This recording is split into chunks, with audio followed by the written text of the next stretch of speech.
Every step we take, every challenge we overcome, and every goal we achieve begins with a commitment to health and fitness.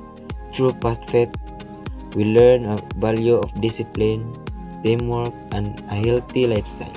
Join us as we present a role play on a journey toward physical wellness and physical growth.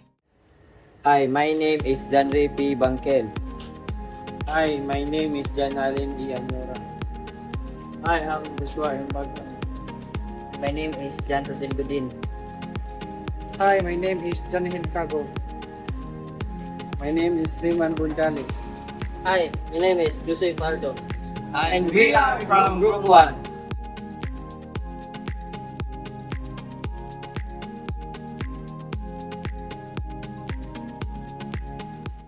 Good morning, team. Today we're supposed to complete our 2 kilometer walk. There. I think I have a serious condition. It's called too much assignment syndrome. Really? What happened? That's not a medical condition. That's called being lazy. No. Yesterday I have researched report quizzes and now walking. My legs already submitted a resignation letter.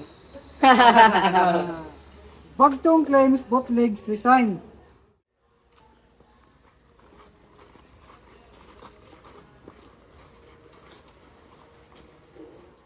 As the students prepare for their PathFit activity, one of them begins making excuses to avoid exercising.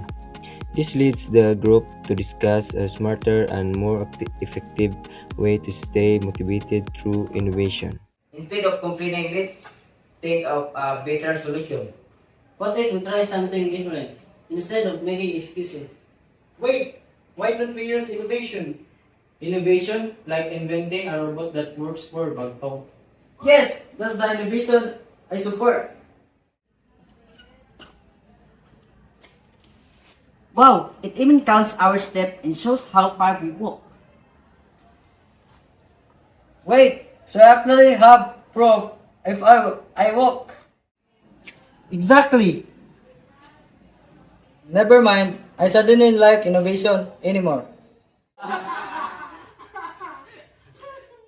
After discovering how technology can support their activities, the group shares their opinions on why innovation is important in PathFit 3 and how it can improve students' learning experiences.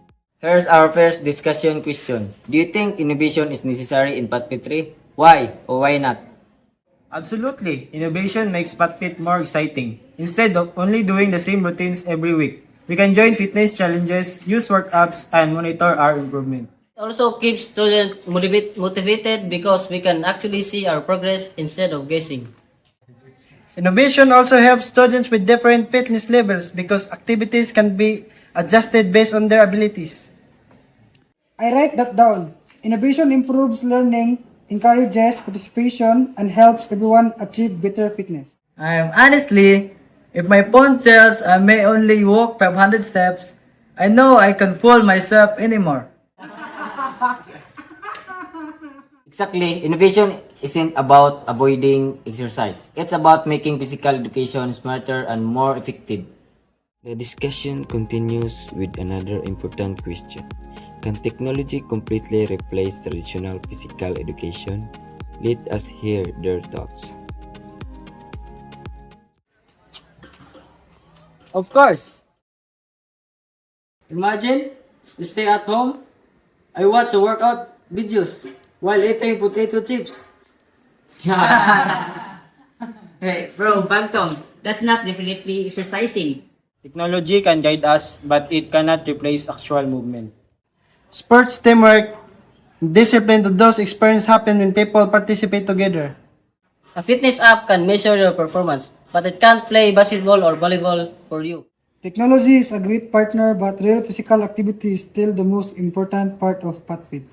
Exactly. Technology is our assistant, not replacement.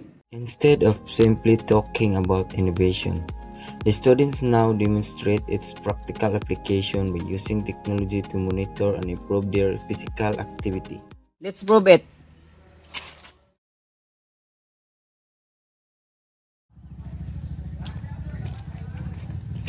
App says we already walked 1,000 steps.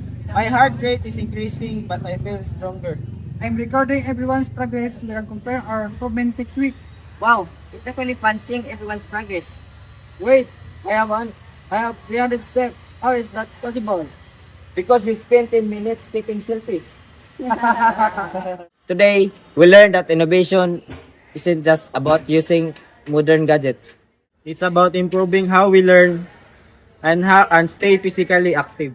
The technology helps us to monitor our progress, stay motivated, and exercise effectively. But technology should never replace physical activity. Because no apps can do push up for me. I already tried. As your secretary, I write our final conclusion. Innovation works best when it supports, not replaces, physical education. Innovation makes fit better, not by replacing movement, but by improving the way we learn, exercise, and grow together.